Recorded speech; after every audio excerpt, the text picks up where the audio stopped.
bonsoir, mbote mingi na bandikono surtout balandaka chaîne na biso ya mère Anto officiel TV. Mbote mingi na bandikono balandaka maman Anto, en tout cas nazana esengo mingi biso to wuti awa na conférence de presse à maman Justine Kasabou.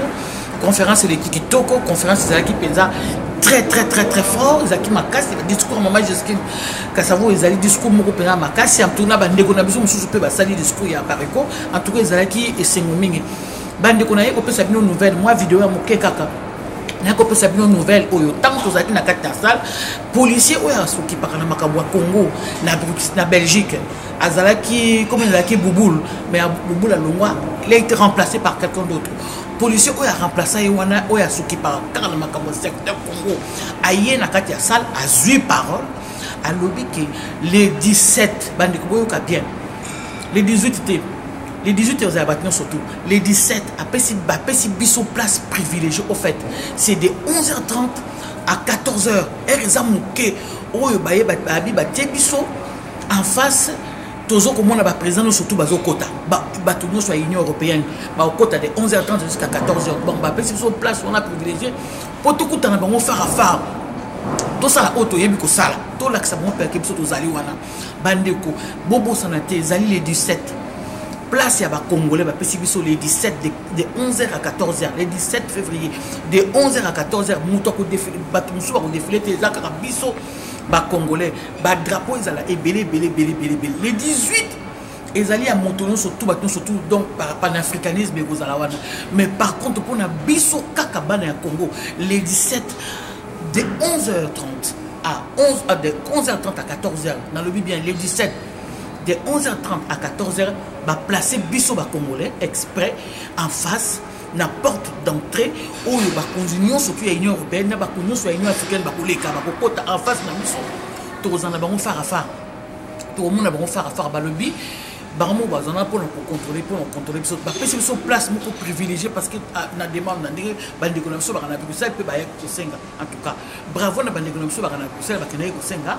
Bapesi biso place wana yango na sengi na bino bandeko prix date oyo penza bobo sana yango c'est les 17 ya biso de 11h30 à 14h30 place privilégiée place bango nyo ba continuer ba to mona bango ba continuer sur zo kota bapesi biso place wana na ba drapeau na biso boya ebele bandeko boya ebele elo na lo ba yango wana comme moi message à me pousser le 17 je me répète parce que pour que ça soit dans la tête de tout le monde le 17 la place européenne de 11h30 à 14h, c'est que les Congolais.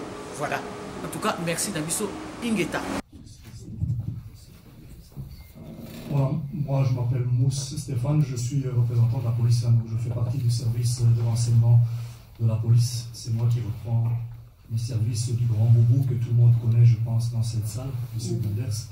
Alors, mon message ici, voilà, n'a peut-être rien à voir, mais c'est par rapport au 17 et au 18. Et on a parlé au niveau de la communauté congolaise de beaucoup de dissensions au niveau de la cohésion dans tout ce qui est manifestation. Donc ici, moi, je viens vous dire qu'il y a eu pas mal de demandes au niveau manifestation pour ce jour-là, ces 2 jours-là, et on les a compris.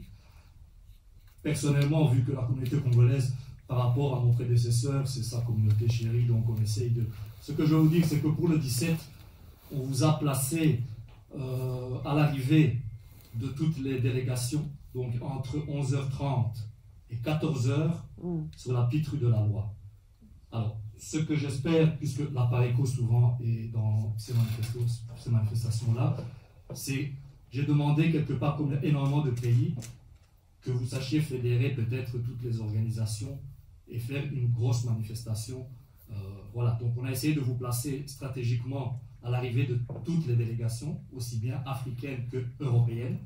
Comme ça, vous en êtes conscients. Et voilà, on espère en tout cas que tout se passera encore une fois. On a eu quelques débordements, mais en général, ça s'est toujours très bien passé. On a toujours un bon contact avec la communauté congolaise. Et donc voilà, donc c'est vraiment un message d'appel en disant, venez, on va faire le maximum pour que vous soyez visibles et que vous puissiez manifester. Mais à côté de ça, essayez de respecter aussi les autres parce qu'il y a énormément de gens qui veulent venir manifester. Donc, vous avez le meilleur créneau en tout cas. Voilà.